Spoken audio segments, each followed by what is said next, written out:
Mat ka Iran nya ka jing yam priu ka bashir khai na ka jing klon yap no jong supreme leader u Ali Khamenei. Kata hak estraj jong ka Amerika bat Israel nin kasgi sajan.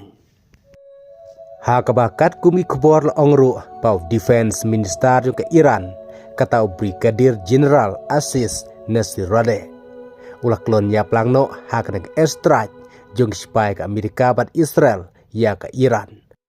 Batkat kumi kubor la ongru pau he sipa jong ke Iran kata Chief of Staff Mosabi ulah klon ya plangno hakane ke estra jong ke Amerika bat ke Israel ubalah klon ya plangno harengkat u defense minister bat kum juru u supreme leader Ali Khamenei.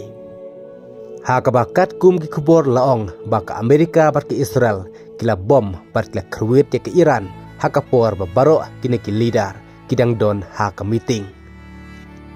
Ka Iran ka benar bagane ke jingyap jong Ali Khamenei ke jingyap martir ha ka bang menta ka Iran ka benar baga jingyam briu kandai hadu sau phusngi bat hin newsngi kandai ka sngi chuti jong ka Iran ta ka jing sngosi ya ke jingyap jong Ali Khamenei ha ka bakat kum kubor la ongru ba uban sami bujili menta ha ka jaka jong Ali Khamenei unsadei umojtaba Khamenei ubade ukun jong supreme leader jong ka Iran katau Ayatollah Ali Khamenei. Hakaba uban simti menta sipor haka jaka jong Ali Khamenei pat undai Ayatollah Ali Reza Rafi. Uban dei member la neu dekot jong interim leadership council haringkat presiden jong ka Iran u presiden Pesekian. Hakaba menta kasngi ka sitrik leber arajar pohonriu daki hajar ngut ki pajba ki balai lumlang ha center of Iran capital ban penpau ya ke jing sngusi ka bakrau halor kene ke jing kelon yapno jong supreme leader Ayatollah Khamenei. Hakaba kasur jong ka Iran kadai dead to Amerika dead to Israel. Bat ka Iran menta ka berngemru bahkan sakrwit sendon ya ka badek pedeng tam jong ke Amerika bat kum juru jong ke Israel. Bat ki kubor gil ongru bak jing ketong jong ke Iran menta kan daya Presiden Donald Trump bat kum juru ya Prime Minister jong ke Israel u Benjamin Netanyahu.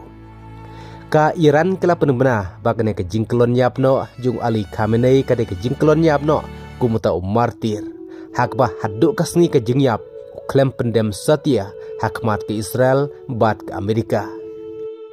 Ki kubor kila kamru bak ke Amerika bat ke Israel haden meklayo jing tip kebabiang na katnat sentiat. Bahakapor bagi hek sipai bat kumjuru Ayatollah Khamenei kidang don hakamiting. Bat deh kum kata kapor bak ke Amerika bat ke Israel kila kerwit sendon dek airstrike. Hadu baka jaka syong jaka sa jung Ali Khamenei kelajot la peran opum bat la kelon yap no sendon hak reka estraj har ringkat u defense minister har ringkat u hesipai jong ke Iran. U Ayatollah Khamenei ubreu supreme leader ke Iran u klem pendem setia wat hadu ke jingyap hak mat jong ke Amerika bat kumjuru hak mat jong ke Israel. Bat hak baka Iran mentak la berbena bang ke jingyap jong Ayatollah Khamenei kade ke jingyap martir. Sau pusngi menta ke Iran kala penbenai ke jing yambreu bat newsngi kandai ke sengi syuti na ke jing sngosi na ke jing yap tung Ayatollah Khamenei. Kum taru ke bandang jan nang ne syakmat tong na api kuipat ki kubor bandang wa kublesibo.